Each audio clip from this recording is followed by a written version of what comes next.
ক্ষেত্ৰত চৰকাৰৰ ওচৰত একো নিবিচাৰোঁ। চৰকাৰ হ'ল বেইমান, আৰু এই বেইমান আৰু জানুৱাৰ জন্তুতকৈ অধ যি ৰাজ্যৰ মুখ্যমন্ত্ৰী, তেওঁৰ ওচৰত ন্যায় বিচাৰি কোনো লাভ নাই।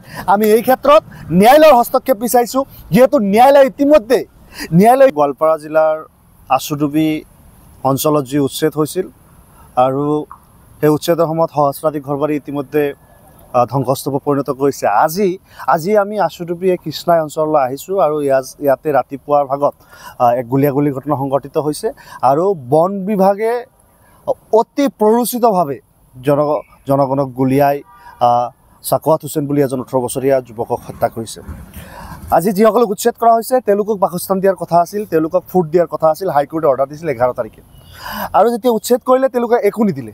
এতিয়া যেতিয়া লামলাকটোখিনি গোটাবলৈ মানুহখিনি এই কৃষ্ণাইৰ এই অঞ্চলৰ এই তেওঁলোকৰ উচ্ছেদিত ভূমিত যেতিয়া গৈছে, লামলাকটো গোটাই আছিল, সেই পৰ্যন্ত তেওঁলোকক গোটাব নিদিয়ে। ত্ৰিপাল টানি কোনোবাই ক'ৰবাত ঘৰ পানী বনাই আছে, অকণমান ৰৈ আছে, এই গৰমত বৰষুণৰ সময়ত ত্ৰিপালৰ তলত কোনোবাই আশ্ৰয় লৈ আছে, সেইটো থাকিব নিদিয়ে। আৰু বৰঞ্চ কি কৰিলে, ৰাতিপুৱাৰ ভাগত JCB লৈ গৈ যিটো ৰাস্তাৰে তেওঁলোকে অহা যোৱা কৰিব, যিটো ৰাস্তাৰে লামলাকটো বস্তু বাহিনী যিখিনি ভাঙি ধ্বংসস্তূপত পৰিণত সেইখিনি লৈ যাব, সেইখিনি পৰ্যন্ত ফৰেষ্টাৰে আনিব নিদিয়ে। ফৰেষ্টাৰে কয় যে এজন জনক বৰ্মন, জগদীশ বৰ্মন বুলি এজন ফৰেষ্টাৰে, আমি ৰাইজৰ সাক্ষ্য গ্ৰহণ কৰি ৰাইজৰ মাজত যিখিনি কথা গম পাইছোঁ, তেখেতে অতি প্ৰৰোচিতভাৱে তেখেতে বাৰম্বাৰ প্ৰতিদিন ভাবুকি দি আছিল যে তোমালোকে মোৰ পকেটৰ পইচা, ঘৰৰ পইচা লৈ আনিলেও যদি মই গুলিয়াব লাগে, বন্দুক কিনি হ'লেও যদি গুলিয়াব লাগে তোমালোকে গুলিয়াম, ভয় ভাবুকি, পুলিচ প্ৰশাসন ভাবুকি ইত্যাদি দি আছিল।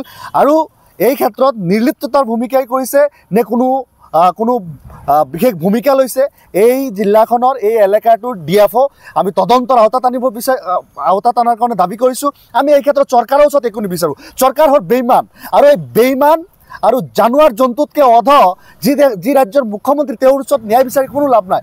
আমি এই ক্ষেত্ৰত ন্যায়ালয়ৰ হস্তক্ষেপ বিচাৰিছোঁ, যিহেতু ন্যায়ালয়ে ইতিমধ্যে ৰায় দিছিল যে 11 তাৰিখত যি ৰায় দিছিল যে তেওঁলোকৰ শ্বেল্টাৰ আৰু হেৰিৰ ব্যৱস্থা কৰিব লাগে, খাদ্যৰ ব্যৱস্থা কৰিব, সেইটো যিহেতু অমান্য হৈছে।